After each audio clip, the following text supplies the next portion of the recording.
Hello and welcome to another episode of the Sabres of Infinity. I just concluded recording chapter 2 or part 3 of this series, and I'm going to go ahead and continue on with chapter, well, we'll see. Once again, it hits me with the progress saved. So if I die in the next chapter, I'll revert back. Chapter 3 and part 4 of this video series. So just a recap of what happened last time, if it's been a couple days or whatnot. We decided to read up on the place we were going to fight, and we decided not to partake in a naval battle, even though that would have been cool. We didn't want to die.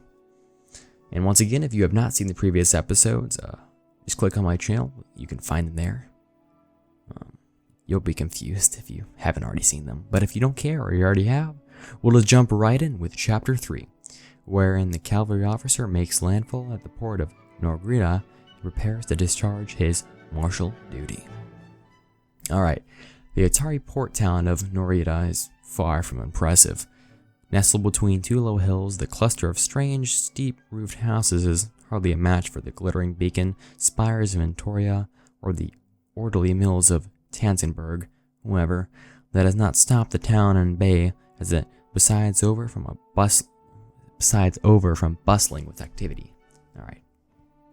As the Victoria sails into Norigata's sheltered harbor, you see a forest of masts, supply vessels, horse transports, line of battleships, and lean frigates like the Victorious, each flying the Griffin and Tower of Terra, crowded the port, looming over the shattered defenses which the local lord had tried to use in vain to hold off the royal army. It takes almost 4 hours for Victorious to weave its way through the shoals, breakwaters, and other ships into the assigned place in the harbor.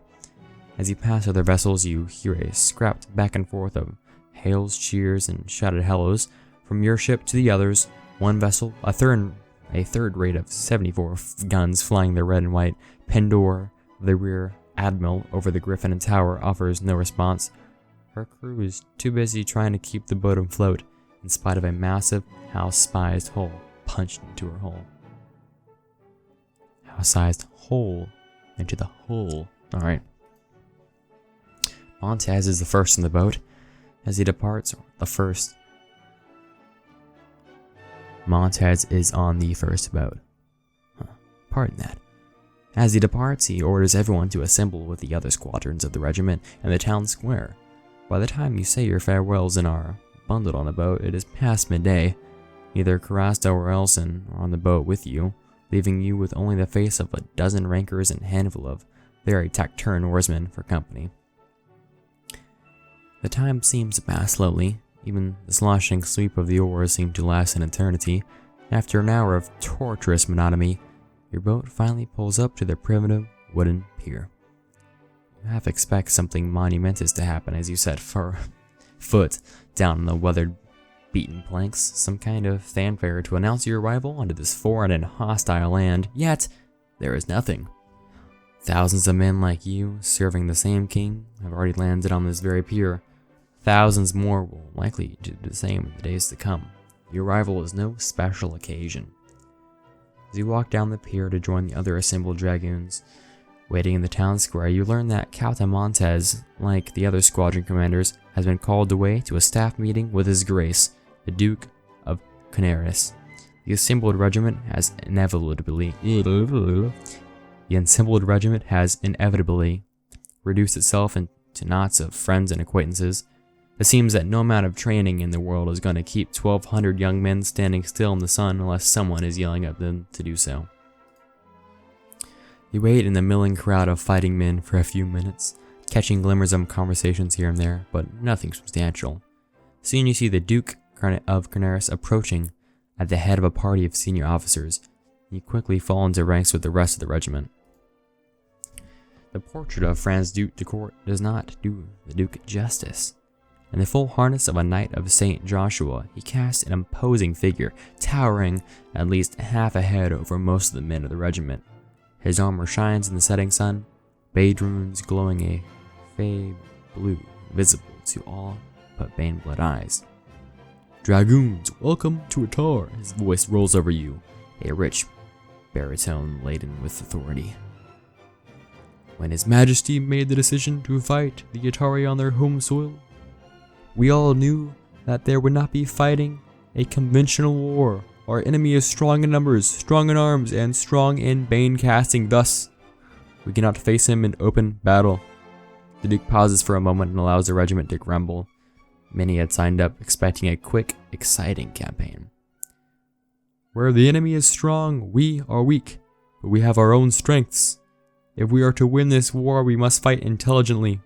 His Majesty has decided upon a campaign of skirmishes and raids. As a result, the majority of you shall be detached into small units to serve His Majesty's pleasure. Expect to be receiving your orders over the next 2 days. Your squadron commanders may require some of you to depart immediately. Speech delivered, the Duke sweeps his gaze back and forth over the assembled regiment once, as if capturing an image in his mind. Then, regiment dismissed. Alright. Next. As the assembled regiment disappears, you see Captain Montez making his way through the crowd, handing out orders in thin envelopes to the squadron's 5 lieutenants, each assigned to command a troop of 40. You note a few of the other junior officers from your regiment heading away in groups, all in the same direction. You recognize Cornet Elson leading them.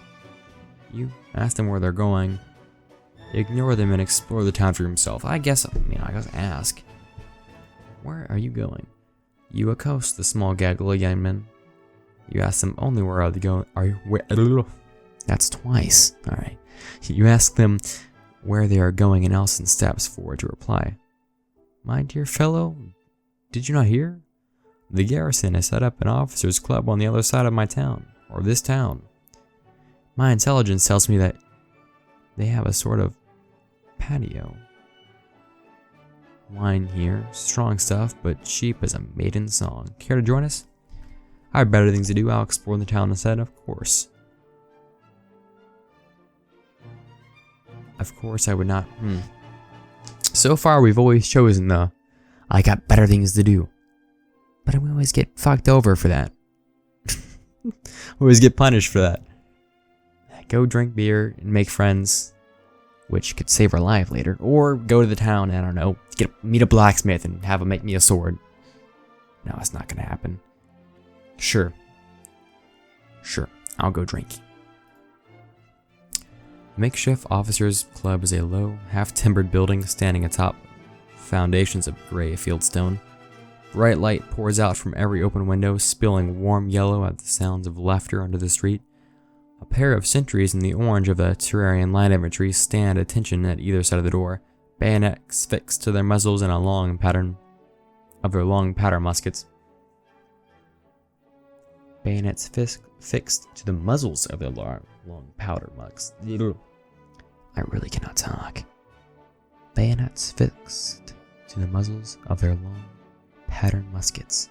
They are clearly there to keep off the riffraff. Alright. As you approach, the 2 guards bar the door with their muskets.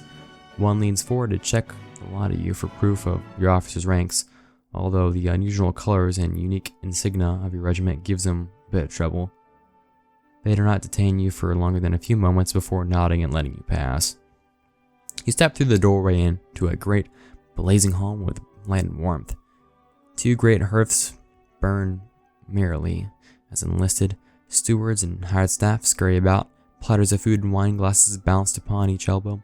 Scattered around the room are half a dozen tables crowded with officers, their wives, and mistresses, all battering or partaking in various games. Alright, I read that a little wrong, but it's full of people, and they're girls gambling. As Elson steps in after you, he waves a tall, slim man with a similarly blonde hair and a thin mustache who excuses himself from his game of Caster's Folly and approaches you. What if a bar fight's gonna happen? Like between regiments? Alright. Weeks of training override your conscience, mind, and snap you to attention as soon as you see the insignia of a superior officer glistening upon the approaching man's soldiers. An instant later, you hear others behind you do the same. The man idly waves you to be at ease, awaiting his cue. Elson steps forward. My dear fellows, may I introduce my cousin by marriage? He's not mine. Lord Captain Winthrop Dill Harkentaken, eldest son of the 4th Viscount of Hurg, currently with the 5th Regiment of Foot. Captain Hartaken greets each of you with a warm handshake, moving with the great lint only by high nobility. He leads you to his previous table, only to find the card game is already finished and the players preparing to leave. "What's all this?" Captain Hargan demands, his tone immediately civil. "Must all you leave so soon?" One of the other men, a lieutenant, nods gravely. "Afraid so, sir. Wiltshire needs to be on sentry duty in half an hour, and..." The lieutenant looks over to the other side of the table where Brett Burnett stands, staring at him with a rather impatient expression. "I think my wife wishes to leave. Good night, sir." With that, the 2 officers vacate the table, leaving you alone with the 2 fellow dragoons, Elson and Lord Captain Hartaken. So I guess that's kind of confusing. How do they have wives already? Did they get married? Because this is like, did they take their wives with them to war? Like, this is a captured town. I guess they just got married here, or they took their people with them on the ship. I don't know. Whatever. The captain looks around at the other occupied tables, which might deny to accommodate all 5 of you. You notice Elson almost unconsciously falling in as well, trying to help his older cousin. It is clear that the younger officer sees the older as something of an example. After a moment, the captain turns back to you with a defeated expression and shrugs. "Well, it would appear that we are the only free form of obligation of joining another table. Seeing as this one is empty, I would say that sets us up at liberty to choose from our diversions of the evening. Choose our own diversions for the evening." Captain Hartaken presents you with 3 options. There is, of course, a classic game of Tandsworth, a game of more personality than luck. It'd be a simple thing to set up a game for 5 players. Alright, personality. We have personality. That's what we chose, Silver Tongue, so that might be something we're interested in.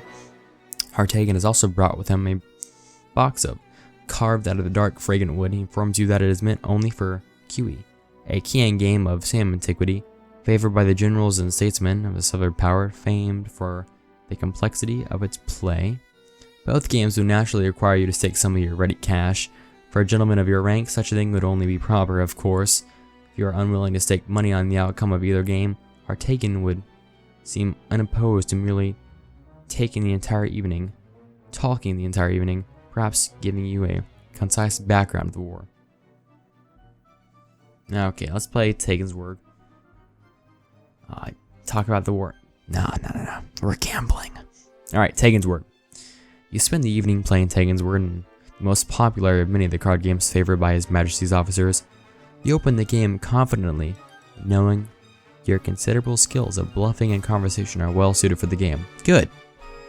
However, the evening's opponents proved tougher than you had first rated them. For 2 hours you battle back and forth, slowly gaining ground until finally, Hartaken suggests to end the game. "I concede you the game, sir. You play most brilliantly. Now, shall we conclude before we all end up losing our shirts?" So I guess I won? Nice. Okay, so us being Silver Tongue did help with the game. Good. A few minutes later, as you walk towards the billet, Captain Hartaken has a few words with you. "You are brilliant, you know. If you can put your mind to war anywhere near as well as you put your mind to play, I shall expect great things ahead of you. Just let me offer a few words of advice, from someone who's been in the mess you're about to get sent through. The Atari are determined. They are strong and they are superb horsemen. In return, you must be clever. On this night I have seen the full capacity of your wits and mind. Those shall be your greatest weapons in the field of battle.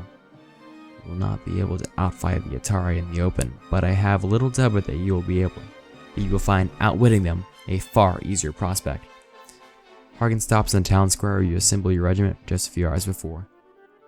The Dragoon officers' barracks are over there. You will excuse me, I must return to my own quarters. Alright, recognition. We're really bad at fighting, but we're clever and witty, so I guess that is good considering just brute strength isn't going to help anyone in this war anyway. Alright, the barracks turn out to be a large stately building of gray stone, built with the curved roofs and elaborate stone scrollwork of the Kian style, judging by the expensive work on the mahogany doors with the thick red carpets. The building is likely to have been a winter home of one of the great lords of Atari, the Atari Congress. The Hungarian officers who had come before you had certainly left their mark. Every instance of the Atari double-headed eagle has come across has been defaced, sometimes brutally. One carving in the main hall, too big to be cut down, is instead draped with the Griffin and Tower banner of the Unified Kingdom. Despite the thorough job of the first Hungarian residents did of vandalizing the place, the furnishings were mostly left intact. As such, it is quite easy for the corporal of the door to find you at a relatively undamaged room for the night. With the assurance that your personal effects are to be transferred from the Victorious in the morning, you proceed to your room. Your temporary quarters are almost impossibly luxurious, especially after a few weeks in the cramped and constantly rocking cabin of the Victorious. Or for you can work up the urge to do anything else, you sink into the too soft mattress of the ornate four-postered bed and fall into a deep, exhausted sleep. Next, you wake up in the morning to the sound of an inconsistent knock on your door. After taking a few moments to make yourself presentable, you open it to find a stocky, well-muscled sergeant wearing a dragoon jacket and at least 2 sizes too small for him and an impressive set of sideburns. He introduces himself as Sergeant Solhamad Lansreal, a recent transfer from another unit which had taken too many casualties in the final assault of the town and had been broken up to provide reinforcements for the newly arrived regiments like your own. He hands you an official-looking envelope stamped with a government seal. Your orders. You are to command a patrol of 5 enlisted men, including a sergeant. Your small unit of 6 is to report to the commander of the opposite Qatar River crossing in 4 days' time. Alright, that's cool. We get to lead men. I like it. Finally, I want to plan a battle. I want to do something besides gambling and training. Alright. So we got 6. We got 5 men. We're reporting to Qatar River in 4 days. Alright. Producing a map from his jacket pocket, Sergeant Lorenzo points out the location of your next assignment. You guessed that it would take a day and a half of riding to get your new posting. Lansreal, with his greater knowledge of the country and the roads, gives an estimate closer to 3 days. That would mean that you would only have a single day on the night in Norgia before heading out to your new posting. In that time, you'll be required to ready yourself with everything you need: a personal mount, a veteran ranker for your sergeant to pick your enlisted men and advise you. A veteran ranker for a sergeant. Alright. Both the quartermaster's office and the personal assignment office work on a first-come, first-served basis, meaning that the earliest you request your horse or to get your men recruited, the better quality they will be. Horsemen. I'm really bad at riding horses. Oh, crap. That also... Because I was thinking, I'm bad at riding horses, so let's screw the horse thing altogether, right? But a better horse would be easier to ride. I don't want to fall off my fucking horse, but I'm still gonna... Even though I think it might be better to get a better horse, considering, you know, it'd be easier for me to ride.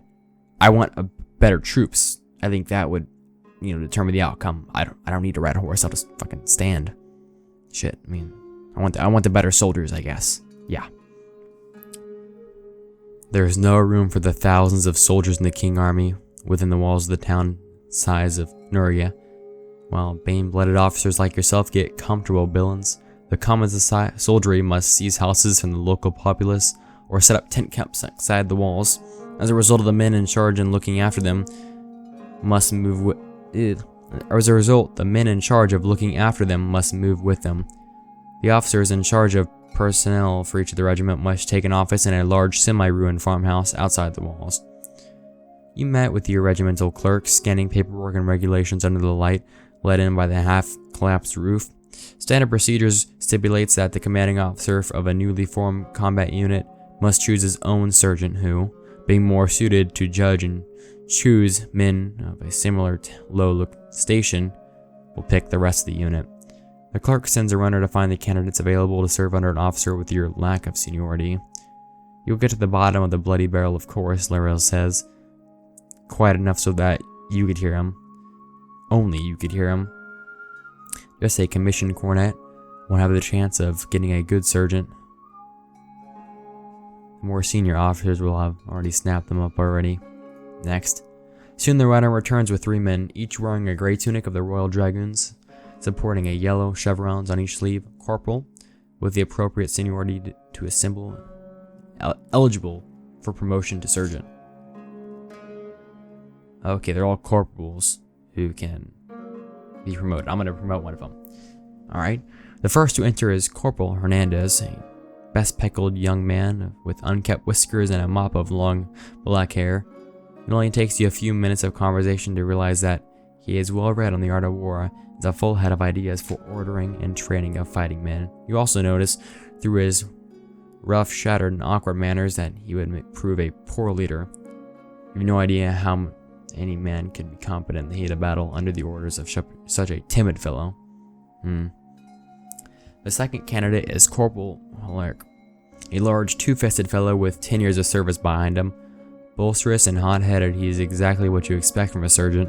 Rough and confident, he tells you about his lads, a group of high-spirited ruffians who are willing to see some action under your command. Alright. The last corporal for your consideration is a familiar face. Fenton, the eldest son of your mother's lady maid.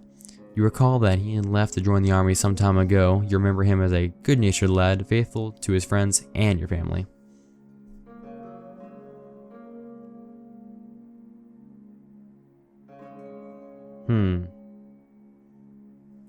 So I choose one of them, or I choose Land Zero. Shit. That's actually a tough decision. I can choose Hernandez, who's, probably gonna really help with tactics, but he's not gonna be able to lead. Harlark sounds pretty good because he already has people who are ready to fight, but they might make really stupid decisions. Finnet, I don't know, he seems like a nice guy. Maybe not the best out of the two. Or Lanzaril. Now, I haven't actually learned a lot about Lanzaril. And he seems pretty chill. It'd be kind of cool if I'm like, how about you, dude? I don't know what he does. I mean, he's seen action, though. His unit was wiped out entirely. But would he make a sergeant? No, he already is a sergeant.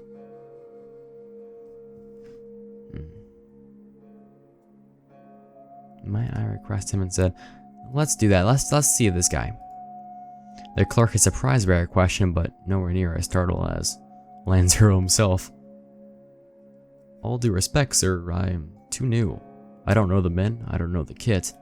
You overrule his objections. Convinced by your incidents, Lazaro finally gives in and accepts his new place in your unit. And as soon as you dismiss him, he heads out promising to return with the best man he could find. Yes! Nice! I like it. Yeah, you're new, but you'll do. Alright, next. 2 hours later, with the sun nearing its apex, Lazaro returns, 4 men in tow. All of them look big and healthy, indeed. Each seem to be a hardened professional, good at their jobs and ready for a long slog if necessary. I hope these will do, sir. You assure him that they will indeed do quite well. Nice. Alright, I'm just gonna take a moment to say, this game, even though it's a book, and it's a novel, right? The interactive part, it really gets you going. It's exciting. Okay, if you're thinking about getting it, and you're just reading, I mean, get it. I'm played on maybe on 4 hours of this. Well, actually no, much less, maybe 3. And I mean, it has some exciting parts. And I'm not even in a battle yet. All right, I'm gonna continue now. You instruct your new unit to assemble at the ruins of Noriega's landwork gate at 8 the next morning, giving you plenty of time to finish your business in the town. You and Lenzaril make your way to the pastures outside Noriega's ruined town walls with the sun beginning its long descent from its apex. The establishment of Noriega and the main port of the arrival for the king's army has made it a feeding ground for those willing to make a profit out of the war. Accepting this as a fact of campaigning, the quartermasters of the royal army have set up their offices outside the walls. The grassland outside the walls are now covered with orderly rows of tents and pavilions. The quartermaster's office is a large circular pavilion made of a dull gray cloth. You barely have time to enter before the man at the desk sees the spurs in your boots and directs you to the stablemaster's tent. on the other side of the assembled tent city. Oh yeah, I forgot about the horses. Shit, alright. It takes you half an hour to make your way to the correct tent. The stable master's pavilion is a small, half-open canvas structure, hosting a series of maiden desks with very little ease. Behind the tent stands a large corral made from rough hewn logs, The horses wandering up on the churned-up turf in the corral are hardly prized specimens. They are almost all mares, considering to be the most tractable and better behaved, but smaller with less raw power. Actually, well shit, that's good. Most of the horses available looks... oh. Shit, never mind. They're sickly and malnourished. Okay, the mares is good, because we can't control a strong horse. But if they're more better behaved and have less raw power, that would really help out. The problem is these horses are about to fucking die, I guess. Their eyes are sunken, their coats dull, and you can see the ribs sticking out from their bodies of the worst afflicted. Clearly the long sea voyage and the makeshift conditions are under what they are being housed have done the poor animals, or have not done the poor animals any favors. Lanzerl does mention an alternative, though. Several horse merchants, both foreign and local, have set up shop in the tent market. The scarcity of tile mounts for the king's army have driven horse prices up, and these merchants have clearly come to profit. Regardless of their motives, these private sellers do offer superior horse flesh for a price. Just be careful, sir, he advises. The big charger may look impressive on the field, but stallions are nasty-tempered and stubborn cusses. Find yourself a mare or a gelding if you want something easier to ride.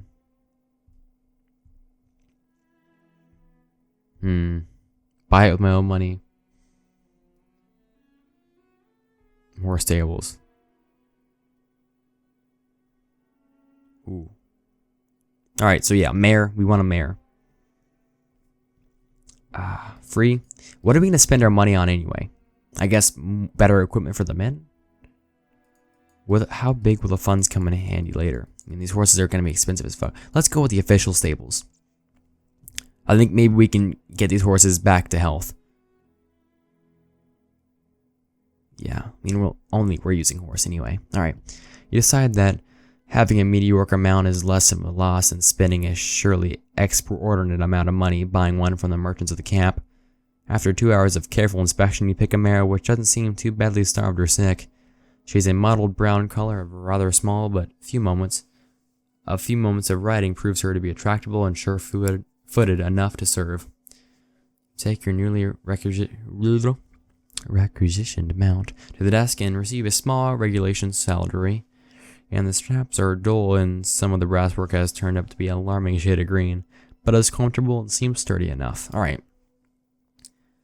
As you and Lanzerl walk to the stables, you try to think of a name for your new mount. You decide to call her, naming our horse.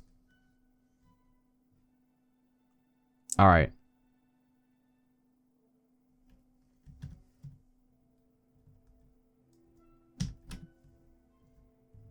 Bullseye. Cause we wanna ride like the wind. Alright. Bullseye. Bullseye, huh? I suppose it will do. Am I talking to myself here? Alright. You barely have enough time to catch a quick supper of the officers' club yourself before the sun goes down. Returning to your comfortable room for the last time, you write off a few letters to your family and go over the equipment and positions, ensuring that it all is in readiness. After a full night's sleep, you dress, wash the assembled kit, leaving out the door half an hour after sunrise. It is the work of a few minutes to saddle, feed, and prepare provisions for Bullseye, and set off. You hear Sergeant Lanzerl. I'm just gonna get the pronunciation right because I'm choosing him now. Lanzerl. Long before you see him. As you draw closer, the sounds of his dissatisfaction only grow louder. By the time you arrive, the bellowing sound of his voice has stopped, leaving only the veteran himself along with 4 terrified dragoons, each with newly dulled metal fittings and long canvases covered over the shiny barrels of their carbines. Alright, wait, what?